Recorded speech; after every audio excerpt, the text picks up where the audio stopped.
लब्धास्पदोऽस्मीति विवादभीरोः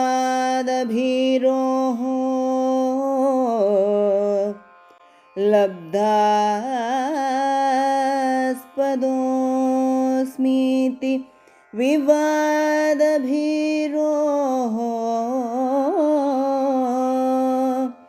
तितिक्षमाणस्य परेण निन्दा तितिक्षमाणस्य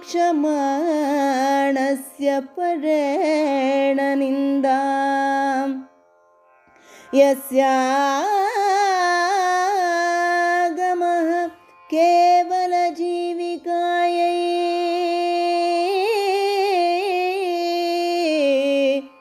यस्यागमः केवलजीविकायै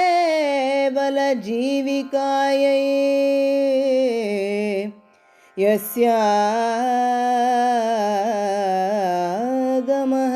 केवलजीविकायै तं ज्ञानपण्यं वणिजं वदन्ति तं ज्ञानपण्यं वणिजं वदन्ति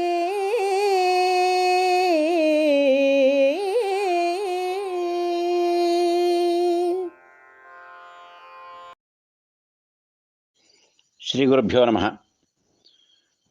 ಒಬ್ಬ ವಿದ್ವಾಂಸನಾದವನು ತನಗೆ ಯುಕ್ತವಾದಂತಹ ಯಾವುದೋ ಒಂದು ಆಶ್ರಯ ದೊರಕಿತು ಎಂದ ಕೂಡಲೇ ಅಷ್ಟಕ್ಕೆ ತೃಪ್ತನಾಗಿ ಅಲ್ಲಿಯೇ ಇದ್ದುಕೊಂಡು ಆ ಆಶ್ರಯದಲ್ಲಿಯೇ ಸಂತೃಪ್ತನಾಗಿ ಮುಂದೆ ಯಾವ ಅಭಿವೃದ್ಧಿಯೂ ಇಲ್ಲದೆ ಇದ್ದರೆ ಆತನ ಸ್ಥಿತಿ ಏನು ಎಂಬುದನ್ನು ಕುರಿತು ಈ ಶ್ಲೋಕವು ವಿವರಿಸುತ್ತದೆ. ಆ ಆಶ್ರಯದಲ್ಲಿ ಆತನಿಗೆ ಒದಗುವಂತಹ ಯಾವ ಆರ್ಥಿಕ ಅನುಕೂಲಗಳಿವೆ ಅದನ್ನು ಆತ ಬಯಸಿರ್ತಾನೆ, ಅದರಲ್ಲೇ ತೃಪ್ತನಾಗಿಯೂ ಇರ್ತಾನೆ. ಆತನಿಗೆ ಯಾವನೇ ಇನ್ನೊಬ್ಬ ವಿದ್ವಾಂಸನೊಡನೆ ವಾದ ಮಾಡುವಂತಹ ಅವಕಾಶವೇ ಇಲ್ಲ. ಆ ಅವಕಾಶವನ್ನು ಆತ ಬಯಸುವುದೂ ಇಲ್ಲ. ಅಂದರೆ ಆತ ಇನ್ನೊಬ್ಬನ ಜೊತೆಗೆ ವಾದ ಮಾಡಿ ತನ್ನ ಸಾಮರ್ಥ್ಯವನ್ನು ಪ್ರಕಟಪಡಿಸುವುದಕ್ಕೆ ಹಿಂಜರಿಯುತ್ತಾನೆ, ವಾದಕ್ಕೆ ಭಯದಿಂದ ಇರ್ತಾನೆ. ಅದರಿಂದಾಗಿ ಒಂದು ವೇಳೆ ಪರನಿಂದೆಯಿಂದ ಈತನು ನಿಂದಿಸಲ್ಪಟ್ಟರೂ ಅದನ್ನು ಆತ ಸಹಿಸಿಕೊಳ್ತಾನೆ, ಪರನಿಂದೆಯನ್ನು ಸಹಿಸುತ್ತಾನೆ.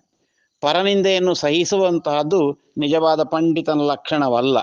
ಹೀಗೆ ಈ ರೀತಿಯಲ್ಲಿ ಯಾವಾತನ ವಿದ್ವತ್ವ ಅಥವಾ ಪಾಂಡಿತ್ಯ ಎಂಬುದು ಕೇವಲ ಜೀವನೋಪಾಯಕ್ಕಾಗಿ ಮಾನ ಅಪಮಾನ ಇತ್ಯಾದಿಗಳೆಲ್ಲವನ್ನು ಸಹಿಸಿಕೊಂಡು ಜೀವನೋಪಾಯಕ್ಕಾಗಿ ಮಾತ್ರ ಇರ್ತದೆಯೋ ಅಂತಹವನು ವಿದ್ಯೆಯನ್ನು ವಿಕ್ರಯ ಮಾಡುವಂತಹ ವಣಿಜ ಎಂಬುದಾಗಿ ಹೇಳಲ್ಪಡ್ತಾನೆ. ಅವನು ಲೋಕದ ಜನರಿಂದಲಾಗಲಿ ಇತರ ವಿದ್ವಾಂಸರಿಂದಲಾಗಲಿ ಗೌರವವನ್ನು ಪಡೆಯುವುದಿಲ್ಲ. ಅದರ ಬದಲಾಗಿ ಆತ ನಿಂದಿತನಾಗುತ್ತಾನೆ.